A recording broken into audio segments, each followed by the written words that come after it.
What's up, everybody? Chester ARP Church Devotional Podcast. Thanks for joining us. We're in Proverbs chapter 4, beginning in verse 10 today as we are working our way through this book.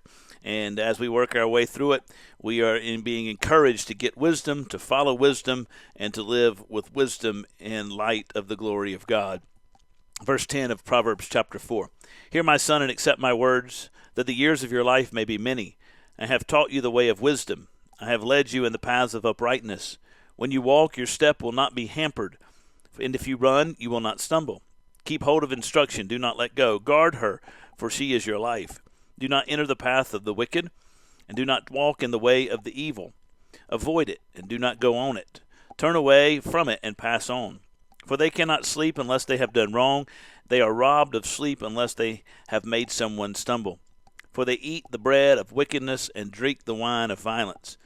But the path of righteousness is like the light of the dawn, which shines brighter and brighter until the full day. The way of the wicked is like a deep darkness. They do not know over what they stumble. My son, be attentive to my words, incline your ear to my sayings. Let them not escape from your sight. Keep them within your heart. For they are life to those who find them, and healing to all their flesh.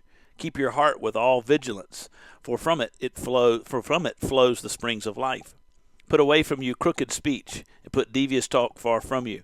Let your eyes look directly forward, and your gaze be straight before you. Ponder the path of your feet, then all your ways will be sure. Do not swerve to the right or to the left. Turn your foot away from evil. Now, this instruction that Solomon gives to his son. Again, the idea here being willing to receive this instruction, a humble heart, a humble attitude to receive the instruction of others. That's the first and most important characteristic of one who is going to pursue wisdom. Listen to what others have to say, a heart of faith in the Lord and a heart of humility before the Lord and also before other people who have more life experience. He says, I have taught you the way of wisdom. I've led you in the paths of righteousness. You walk in those ways and you will not stumble if you're willing to do that. He says, keep hold of instruction. Do not let go of her, for she is your life. Instruction, wisdom, guidance. But the idea of instruction from the very beginning of the book of Proverbs, this idea of instruction that carries with it accountability.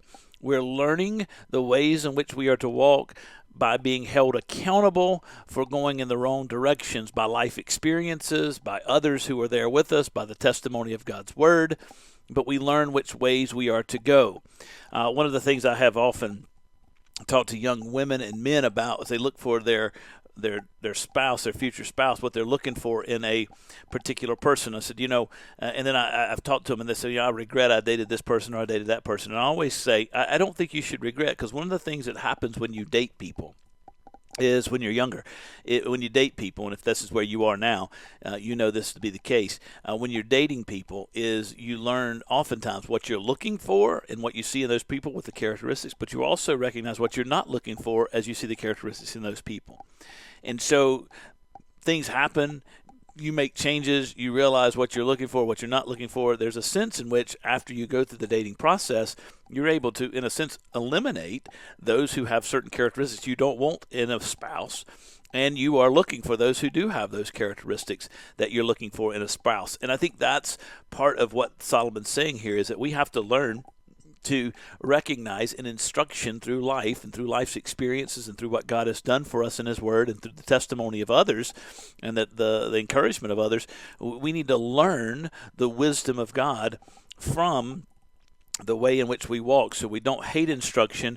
We hold on to instruction. She is our life. She helps us as we learn to grow and walk with the Lord. You'll be better for it. Even though you don't want to be held accountable, maybe in the short term, you'll be better for it in the long term. He says, don't enter the path of the wicked. Don't walk in the way of evil. Avoid it and don't go on it, because when you go on it, right, you might think, well, I can overcome this. I can get away from this. They're not going to bother me. I'm going to flirt over here in this particular area, but I'm strong enough to withhandle the temptations and the struggle that might come to me. And he says, those people over there in the world of wickedness and evil, they eat bread, they drink violence. They don't sleep unless they distract people and they take people away from the ways of truth. They love darkness, and they want everybody to join them in darkness. They can't rest until they've done wrong. They can't sleep until they made someone stumble. And so what he says is basically their goal is to bring you down. So avoid the wicked, avoid the wicked people, because their goal is to bring you down. Their goal is to cause you stumble. That's their life's mission.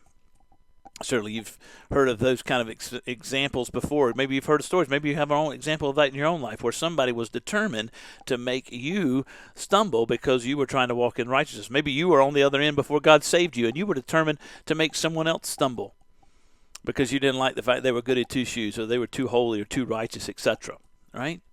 It says, avoid those people, but be attentive to my words, incline your ear to my sayings, let them escape, do not let them escape from your sight. Their life to those who find them.